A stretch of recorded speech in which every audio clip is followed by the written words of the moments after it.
So recording music in a studio can be difficult. I've learnt this the hard way over recording 2 studio albums. Just getting like 4 or 5 people in one place at one time can be difficult in of itself, let alone the rehearsals. You know, you don't just have to know the song, you have to know exactly how you want it to sound when recorded so that when you mix it's all correct. There's a lot of different factors that you have to keep in mind when recording. Now imagine getting together 7 or 8 people to record a song that nobody had ever heard, let alone rehearsed. And imagine doing all of this during a global pandemic, of all things. I would just like to state before I start talking about this that at all times we followed all restriction guidelines and health guidelines and safety guidelines by the local government at the time, just before anyone fucking says anything. My name is James from Find the Ghost. This is Making Stuff Am Haunted, and today I'm gonna tell you the story of Feeling Restless. There's a massive fucking like bee or a fly or something just right outside that window. So if you see like my eye contact like dart to the side, it's because I'm fucking terrified. So it's the year of our Lord 2019, and my band Smoking Rings had just come to the decision that we were going to finish our 3rd album that we'd been working on for some time at that point, play a release show for that album, and then stop. I had been in Smoking Rings at this point for 6 years, I want to say. Jesus.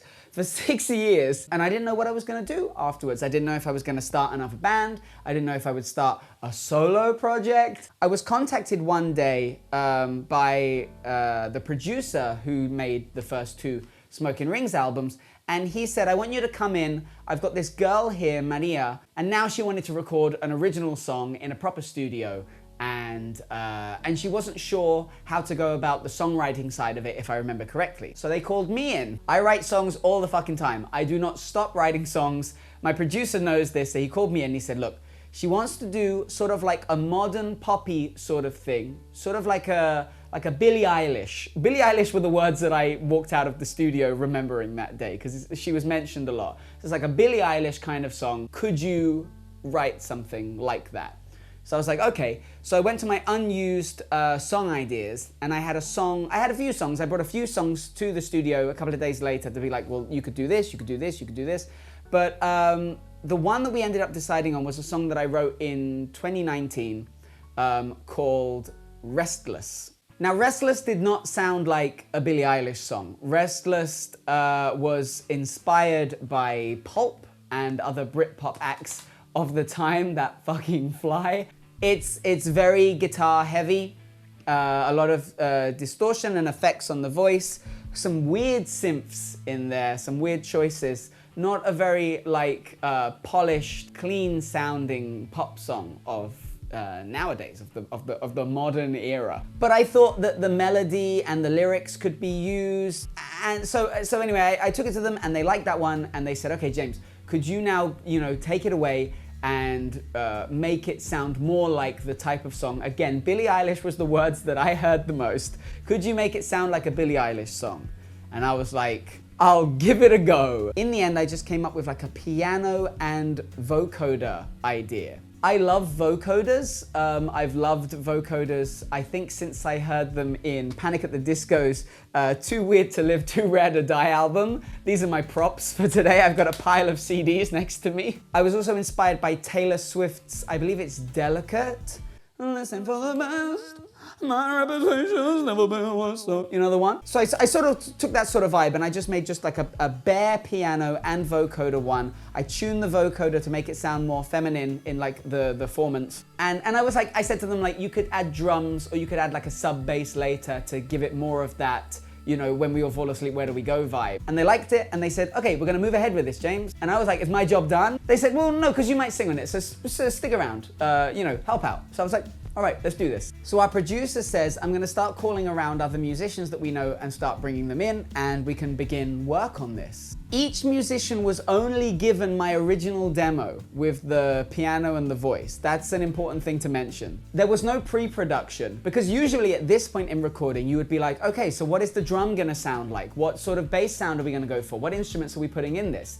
Instead, our producer just sort of went off and messaged people he'd worked with before and was like, hey, we're doing this project. We're making like a super group sort of thing. Would you like to come in and play on it? And I mean, a lot of people said yes. So we'll see how it goes. The first person to come in was Jesús, and he played on the drums. I had understood that we were going to record live drums and then trigger them later. Triggering means that whenever the drum is hit, a different sound is played. So you can play real drums but still have like pop sounds coming out of it, or whatever sounds you want. You could have a fucking duck, I don't know, whatever. So when I heard what he had recorded, it was like very simple, but with the sound of the room and the live drums, it sounded like a big open like stadium, like rock sound. You know what I mean? And I was like, doesn't really sound like Billie Eilish, but we're gonna see what happens, you know? Then Alberto came in. Alberto played bass. And again, I had assumed we would use like a subwoofer, not a subwoofer, what am I saying? I had assumed we'd use like a sub-bass synth. But he came in and he played a bass again that was much more suited to the organic sounds of the drums that Jesús had played. And just also, like he put in these little flourishes, like at the beginning of the song. He kind of has like a little bass solo at the beginning of the song. And at this point, I'm just sort of like, I think Billie Eilish has left the room. I think this is going in a different direction. Let's see. Because it was like a game of telephone. Like you would literally be like, okay, what's next? We've done the drums, next up is the bass. So listen to the piano thing that James has done, listen to the drums that Jesús has done, and come up with something. The next person who came in was Lorena. And I'd actually worked with Lorena before. She's a cellist and she played on my band's second album, Hollow City. I love having cellos on a track. It's such just like a rich, organic sound, and I'm so used to using like heavily distorted synths and stuff that just sounds like shit, and then like this beautiful instrument comes in, and it's like, wow, this completely changes the places you can take a song. And I really liked the lines that she came up with, again, improvising in the sense of there was no songwriting session, there was no practice to see if things would fit together. It was literally, let's just add the cello on top now and see what happens. Billie Eilish was fucking dead in the ground at this point. I don't know what we were gonna do when we got to the mix. So we heard what we had so far and we were like, okay, this needs, we need some synths and we need some guitars. So we called in the boys, the brothers from No More Knobs. I've known Dario and Omar since like 2013 and they had played with us before on different projects. So it was very clear to us that Dario and Omar were the people to bring in. Omar came in, he played a piano line, which ended up being sort of like the main instrument of the song when we got to mixing. And he also put in a lot of like spacey synths. And then the final instrument to be recorded was Dario. Dario has been on my song, Christmas on Mars, which we recorded together. He's got a very different way of attacking guitar lines than other musicians that I know, and I like that a lot. So while all this was happening, recording with the musicians, I was doing what I always do when I'm about to record a song, which is freak the fuck out because I haven't written the second verse yet. The demo didn't have a second verse. The demo just repeated the first verse, but I wanted there to be a second verse, but I'm really bad at writing second verses. We had decided at this point that the song would be more of a duet between me and Maria. So the first verse, we decided to trade off lines, same with the chorus, and do like harmonies on top of each other. For the second verse though, I wanted something a little bit more complex. While we'd been talking and like preparing and recording and everything, we had ended up talking a lot about musicals. It turned out we both really liked musicals. So I was like, okay, I'm gonna make the second verse like a duet from a musical. Like I want it to feel Broadway-ish. And we spent a few days like just working it out, working out the harmonies, working out who was gonna sing which line, extra things we were gonna do. There was so many fucking things we were gonna do. We were even gonna have a third singer at one point, but that went out the window. Billie Eilish has left the building at this point. We ain't fucking doing it. So we recorded the vocals. The problem was we'd been pretty lucky during the recording of all the instruments because it was sort of like in a lull of the pandemic, a lull. It was in like a bit where the pandemic wasn't as bad as it had been, but then it started getting bad again and you couldn't get that many people in a room together. So by the time we got to mixing, only me, the producer, and one other person were able to be in the studio to mix the song. And this is where we realized that maybe making up a song from scratch each person just coming up with bullshit to add on top might not have been the best way to go about it. Because we were still aiming for like a pop song, like a Taylor Swift, like a Billie Eilish. It wasn't gonna happen. We had no idea how to like convert these takes into that, because it wasn't that. And we were like, yeah, you can trigger it, but at that point, are you trying to make it something that it's not? And that is like the conclusion that we came to. It really reminded me of The Next Day by David Bowie. Sound-wise, I'm not saying we're as good as David Bowie. That's not what I'm saying. I'm saying it sounded like it. The problem was that it got to a point where we couldn't meet up in person anymore because of COVID, and that sort of slammed the brakes on the momentum of the project, because we'd been working for like 2 months at that point. It was a very active like writing exercise experiment. I don't know. Everything just sort of like drifted a bit. This was in 2020. It was around those dates where things were lighter, and then there were like spikes. And when the spikes came, there was just nothing we could do. We couldn't meet up anymore. So this year in 2022, I was just thinking about the song a lot. I had like the unmixed takes on my phone, and I just kept listening to them. And I was like, I wanna finish Feeling Restless. I wanna get it done. So I messaged my producer and I just said, look, I'm moving soon. I'm not gonna be in the area. Can we like get together and finish this song properly? And he said, yeah, let's set aside 2 days of studio time. So I went 1 day by myself. I sat down and I just said, it's The Next Day by David Bowie. Like, that is the sound we need to go for. I was the only person there at this point. Nobody else was there. Nobody could tell me like not to do it. So I just said, I'm taking control. I want this song to be finished. We either do it like this or it is never gonna come out.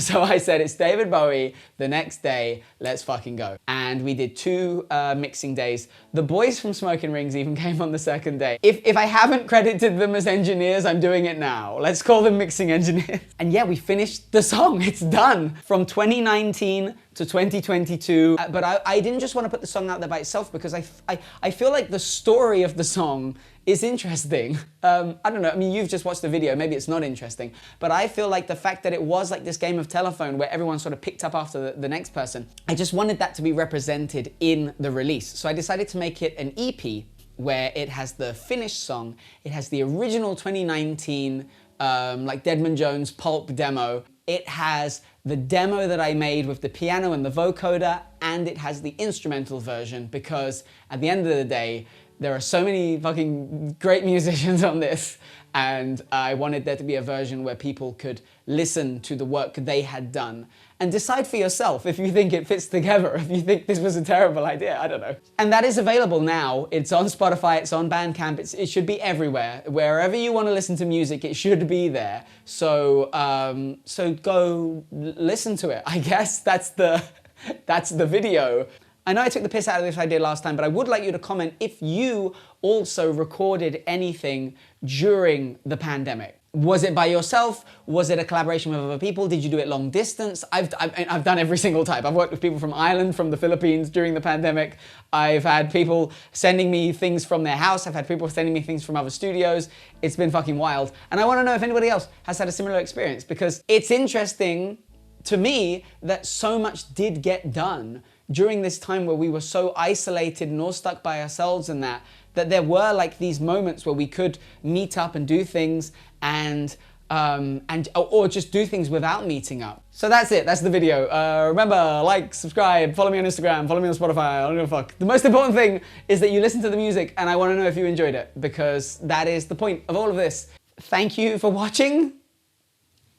I don't know how to end the video.